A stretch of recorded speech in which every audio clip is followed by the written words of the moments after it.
once again to the upper room. Want to invite you to join us as we open up God's Word, and so glad that you are invested in this ministry and do life together in small communities. We're going to begin today with a discussion question, and the discussion question should be an easy one, and that is this: what crazy thing have you seen or heard or experienced in the last couple of years? I know I always want to be a part of these discussion questions with you. I know that I get to be a part of this with our house church, but boy, I'd really like to hear what you have to say about the craziest thing you have seen, heard, or experienced in the last couple of years.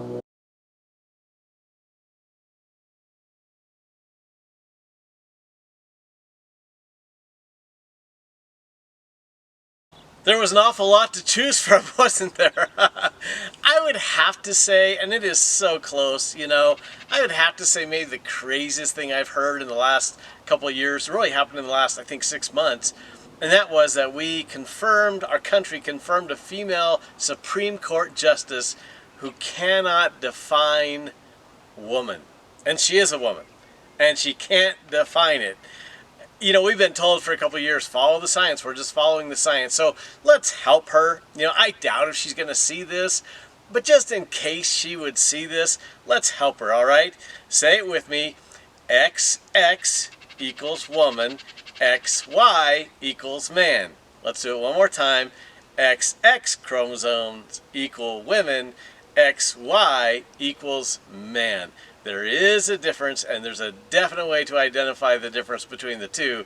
But in our Supreme Court now, at the highest level of justice in our land, the wisest and the most intelligent amongst us can't seem to figure out what a woman is.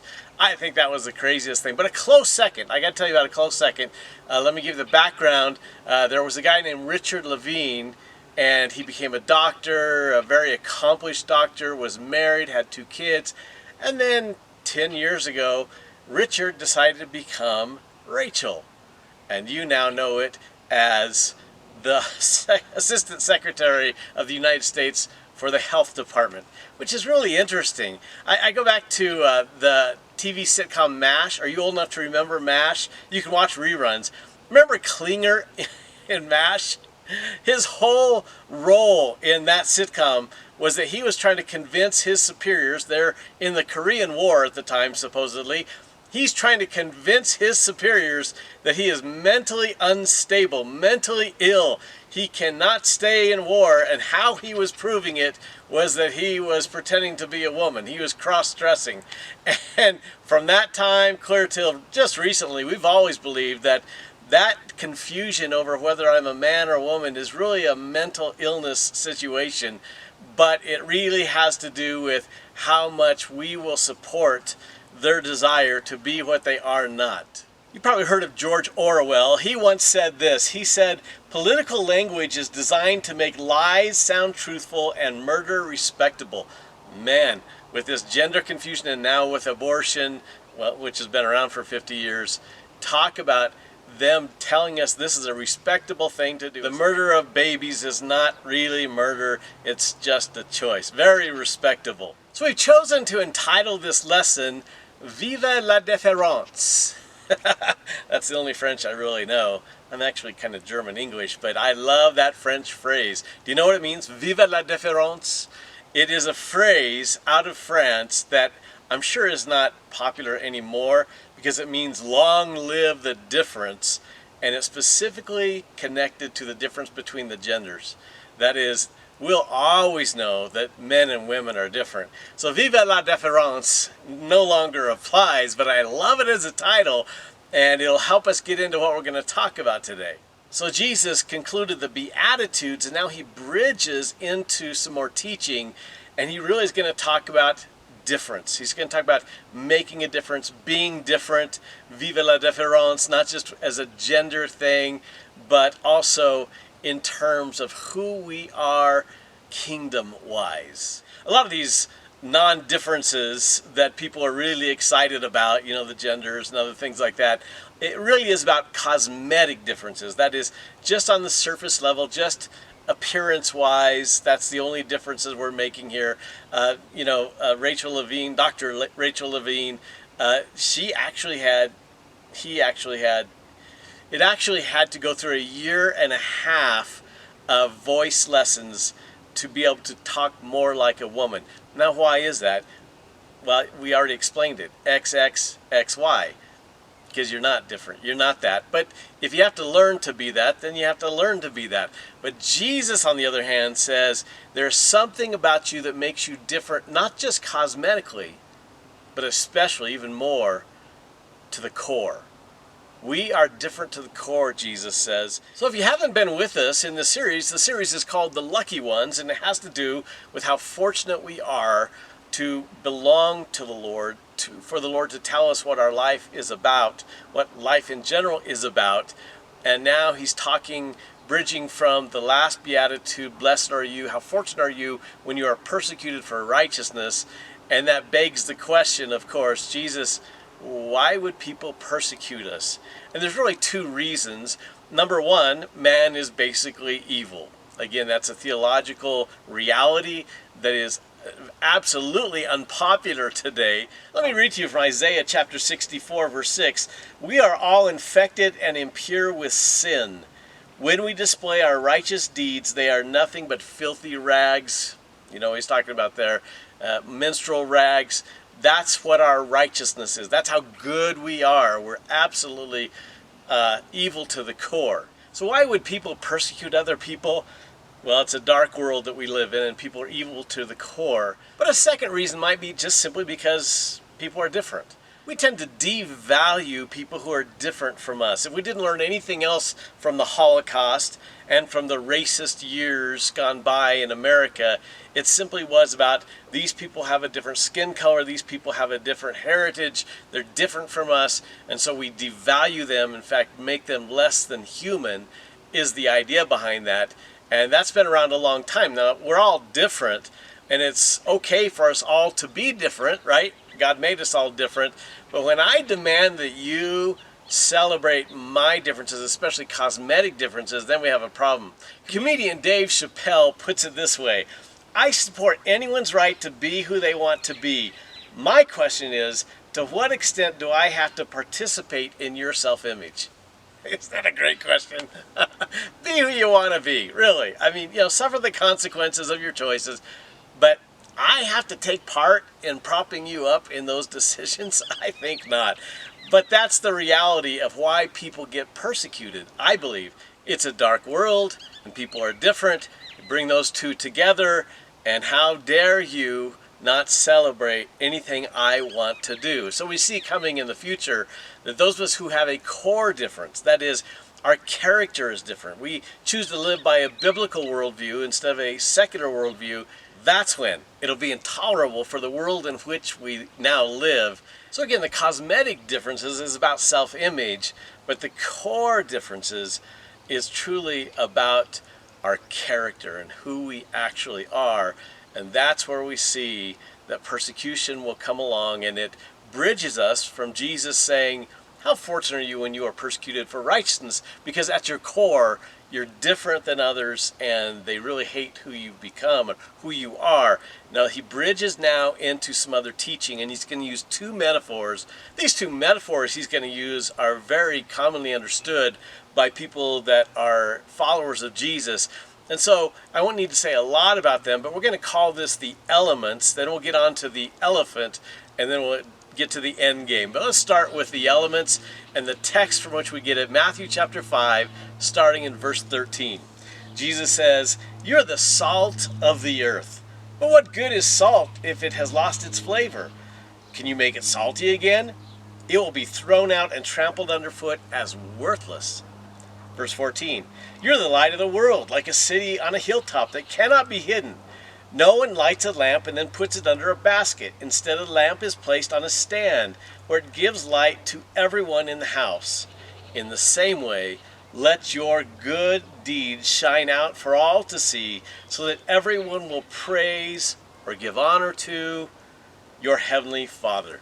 Okay, let's look at the elements involved here. We'll start with the most basic elements in this story, the metaphors. Let's start with salt.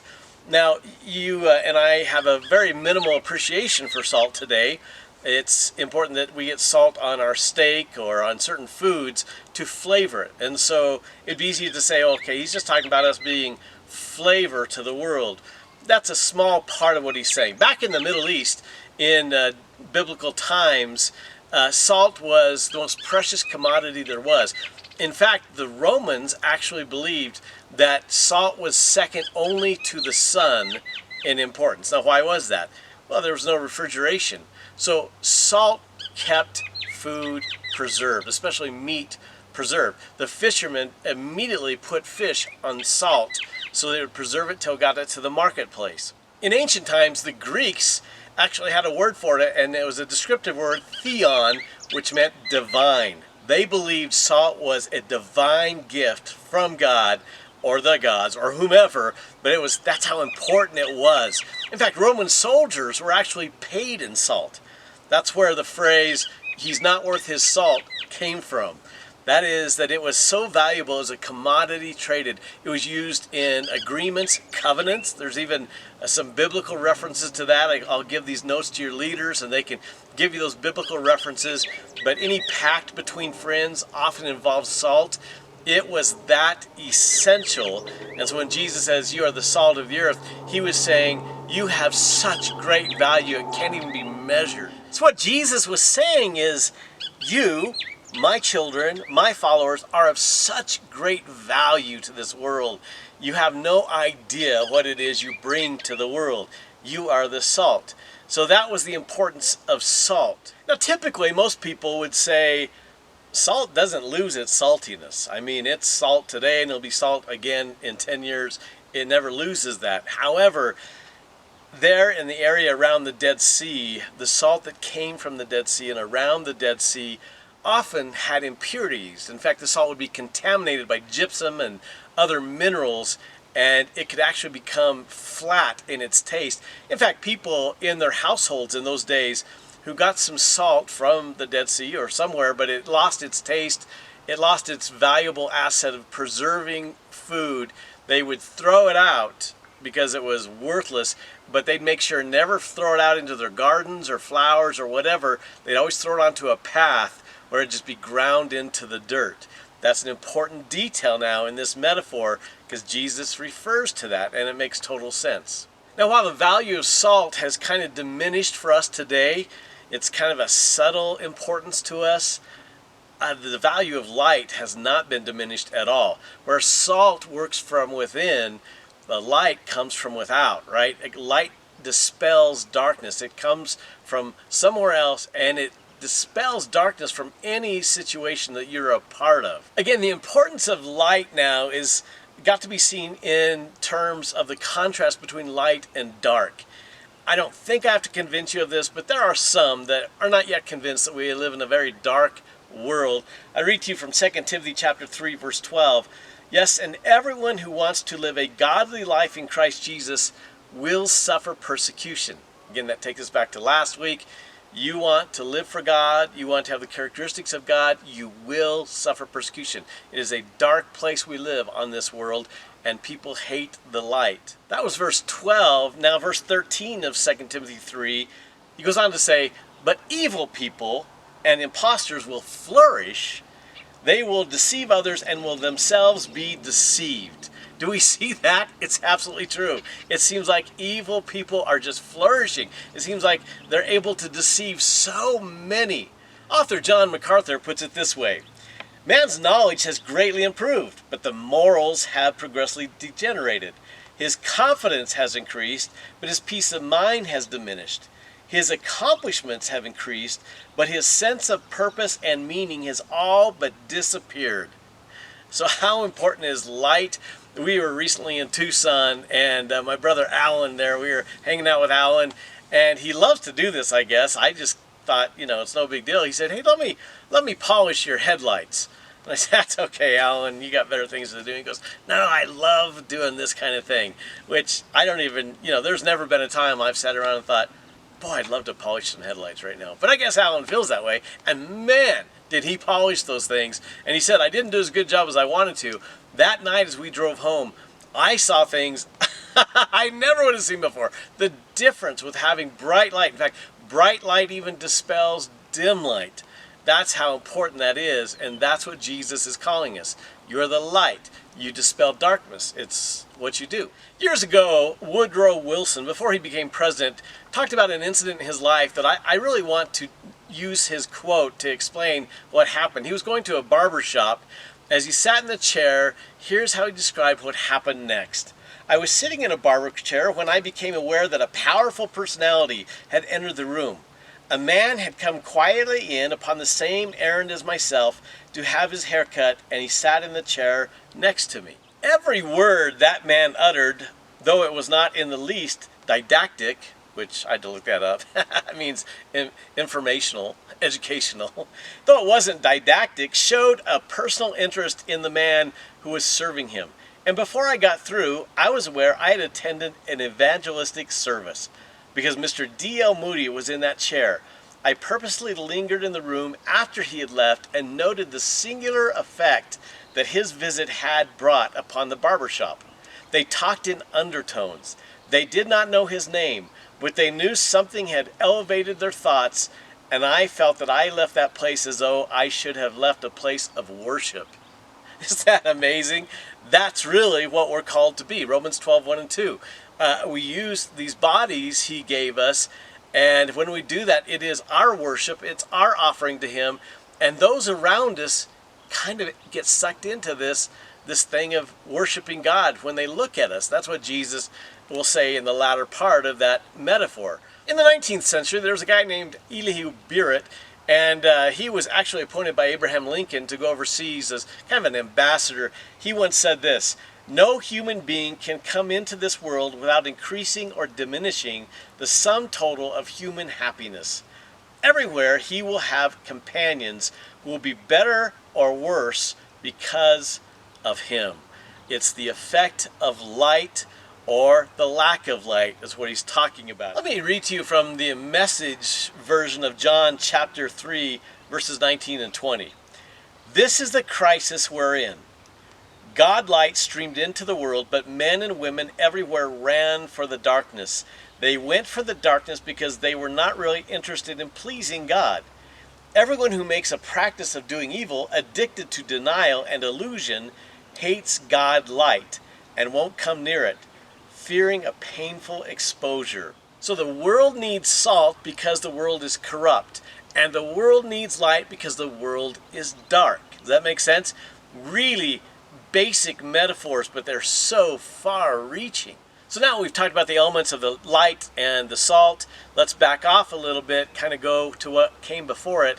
And there's this little phrase, and the phrase is, "you are." You are. Let's start with you. You is in the plural, so he's not just talking to one person or a few people.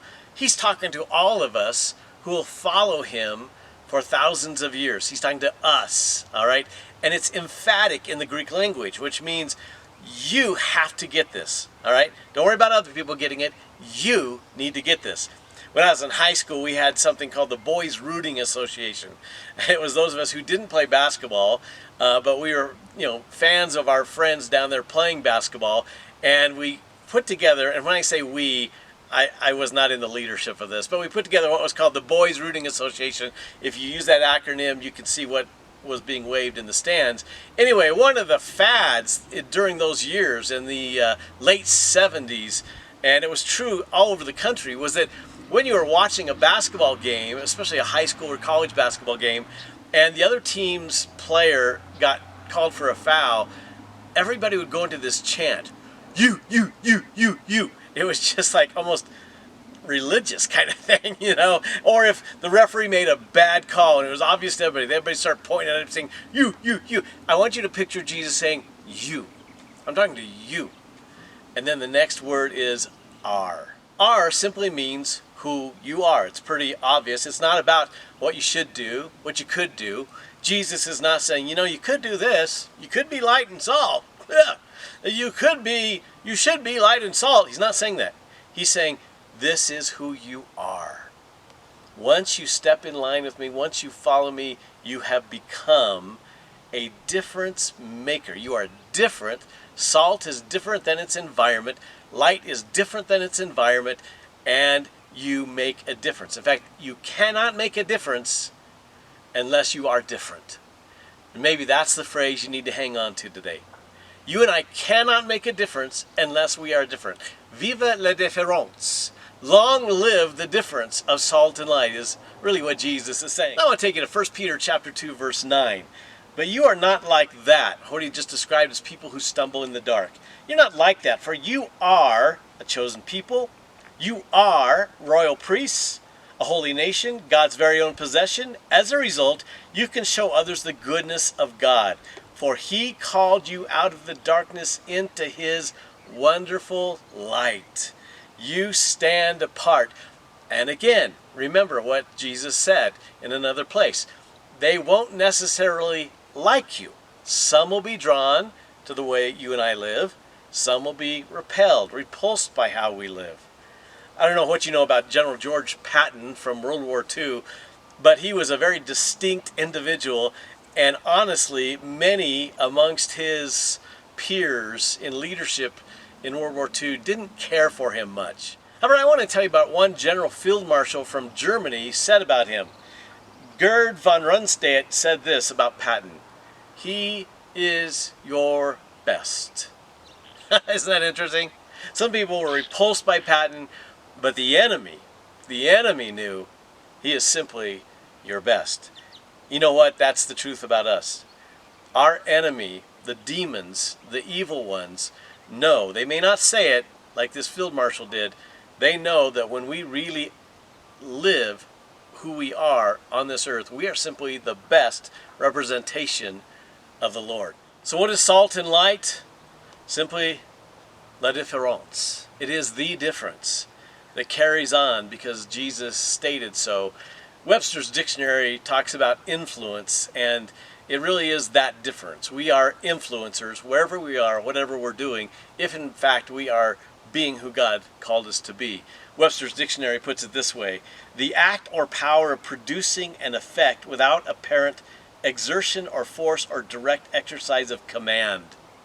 See, I love that. We influence just by being with people. We are an influence if indeed we are living out what Jesus said we are. We don't have to exert power. We don't have to, try to influence other people, make them do things, prove to them anything. Simply, like D.L. Moody walking into the barber shop where Woodrow Wilson was getting his haircut, he simply made a difference by his very presence there. And the way Wilson described it, by the way he treated the guy who was cutting his hair. I want to take you to 2 Corinthians chapter 2, verses 14 through 16. I'll read it again from the Message. In the Messiah, in Christ, God leads us from place to place in one perpetual victory parade. Isn't that great? That's a great way to describe it. Jesus is leading us to do what we do. Go here, go there, and it is one long victory parade for us because we know who wins and we're on the winning team. He goes on. Through us, he brings knowledge of Christ. How will anybody here know about Christ? It's through us. And remember John 17:3, Jesus said, and that is salvation. They will only know about salvation through us, watching us, is his point. Everywhere we go, people breathe in the exquisite fragrance. Because of Christ, we give off a sweet scent rising to God, which is recognized by those on the way of salvation as an aroma reminiscent of life, but those on the way to destruction treat us more like the stench from a rotting corpse. Don't expect that light will be welcome in all corners of the world. Don't expect that salt will be appreciated. But it is who we are. So we covered the elements, the salt, the light, those things leading up to that. Now let's talk about the elephant. What is the elephant? I take you back to verse 13 when Jesus says, if salt loses its saltiness, what is it good for but to be thrown out and trampled underfoot? It is worth nothing. It is worthless. Other translations say it is good for nothing. And then he goes on to the light. Who in their right mind would light a lamp and then cover it with a bucket? Are you serious? He says he's incredulous. Who in their right mind would do that? In other words, how dare we take what God has given us and become worthless? So we're filming at our house. We haven't filmed at our house for a long time. And this is where, it just so happens, out on our deck where our toilet usually is. And we have to come outside at night. It's not bad. Just kidding. I was thinking about this idea this week as I was writing this lesson about something that's worthless that at one time had a great purpose, a very clear and functional purpose. Little Timmy Toilet here, I wish he could talk to you. Oh no, I'm now worthless. This week we've discovered that there's calcium buildup inside here. It doesn't look that way. Isn't it a beautiful toilet? It sparkles out here in the sunshine. I bet I could pass this off to somebody, and until they hooked it up and used it, they wouldn't realize nothing goes down, because this calcium buildup in there is not like anything else. It's like rock. It is rock. And nothing, no amount of plunging, no amount of purging, no amount of snaking can change that. How do we know this? Because about 3 or 4 years ago, the same thing happened. The same bathroom. They took it out. Experts came in and tried to fix it, broke a snake on it, took it out, they busted it up, and they said, we've never seen calcium deposits like this in our lives. It's amazing. So we have something that makes us special as the Shaw family. However, that brings us back to this toilet. As great as it appears to be, it is absolutely useless. It's absolutely worthless. And I could pass it off as, look at this beautiful piece of furniture, but it's worthless. That's what Jesus is saying. And the elephant in the living room has to do with why? How did this happen? Well, we're trying to figure out what happened here with the calcium deposits, what's going on with that. But in the meantime, as we talk about salt and light, how does that happen? So what's behind this? I want you to have one more discussion question. And that discussion question is this. Why do you think Jesus would add these kind of negative vibes to these really positive metaphors, right? Salt and light are so positive. They're difference makers. Vive la Diffe'rence, as we've been saying. Why would he now introduce these negative elements about salt being no good, you know, it's lost its taste, just throw it out in the dirt, and light being covered up? Why do you think he would do that?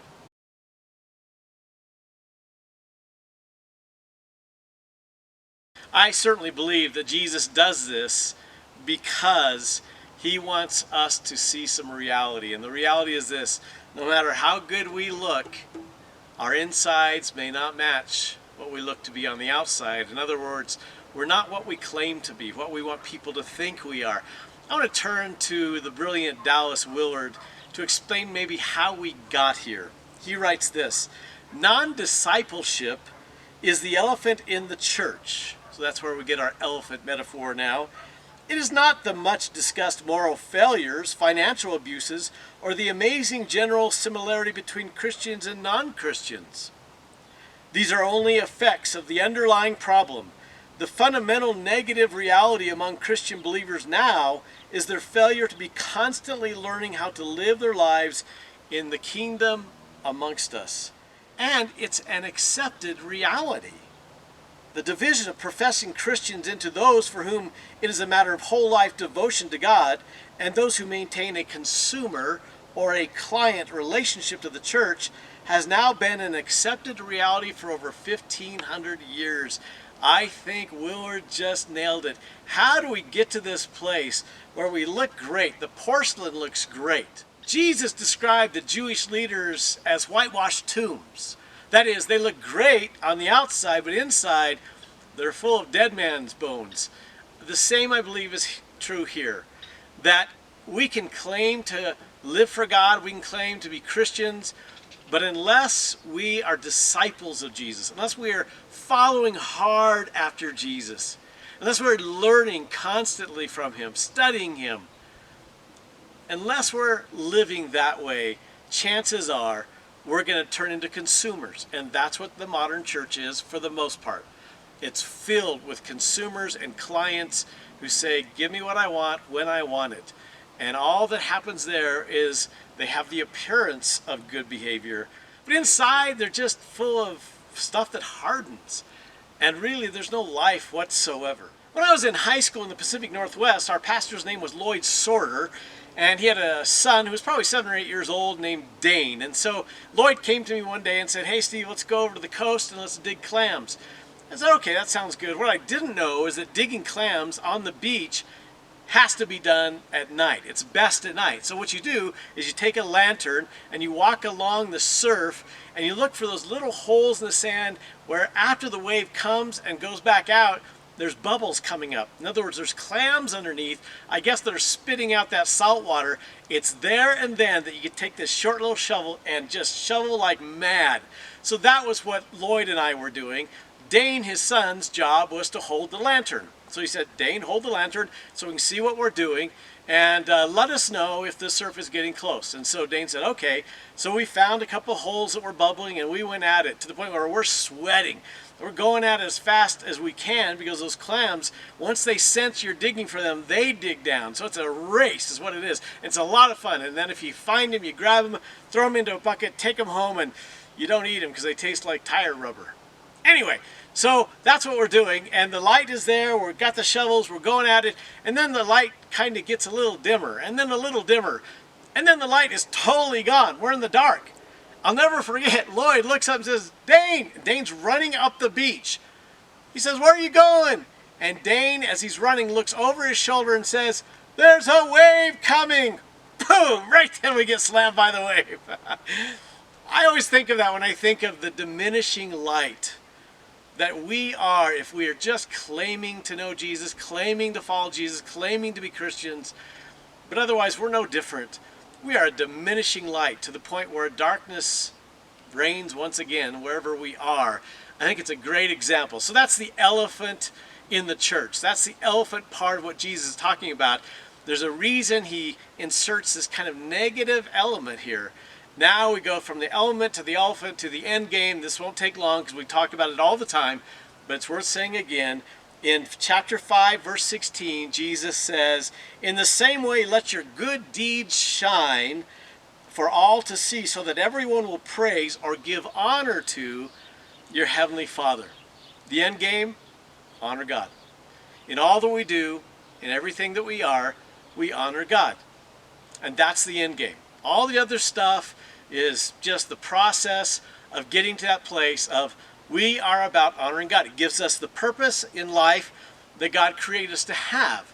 And so if you know somebody who says, I just don't feel like I have any purpose, you've got great news for them. You can tell them, I know what your purpose is. I know what you were created for. You were created to give honor to God in all that you do, to give praise to Him by how you live. And those who watch, there'll be a division. Some will detest it, but many will be drawn to that. In fact, good works, that word good means it's attractive to some. It's alluring to some. Some are drawn to this life that you have. So that is the end game. Make no mistake about it. I'm going to close by telling you about a young lady who lived in Scotland. Her name was Helen Ewing. And Helen, during her earlier years of life, gave her life to Jesus. And she was so passionate, so committed to following Him.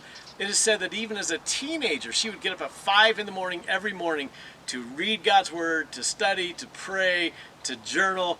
And she was just an amazing gal. They said anywhere she went, kind of like what we said about Woodrow Wilson and his experience with D.L. Moody, everywhere she went, she changed the climate. She changed the atmosphere by being there. It said that at any given time, she was praying for 300 different missionaries by name, and it was her ultimate desire to be a missionary to Europe. Well, young Helen passed away at age 22. And so it is said that all of Scotland mourned her death. That's the impact, that's the influence this young gal had. Here's the great news. It doesn't matter whether you're 12 or you're 92. If you are salt, if you are light, as Jesus described us, the influence, the impact will be undeniable, unavoidable. So what do we need to remember? We got to be different to make a difference. We can't just fit in to the way this culture lives.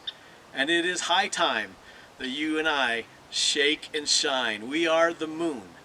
We are the reflection of the sun. That is why we're here.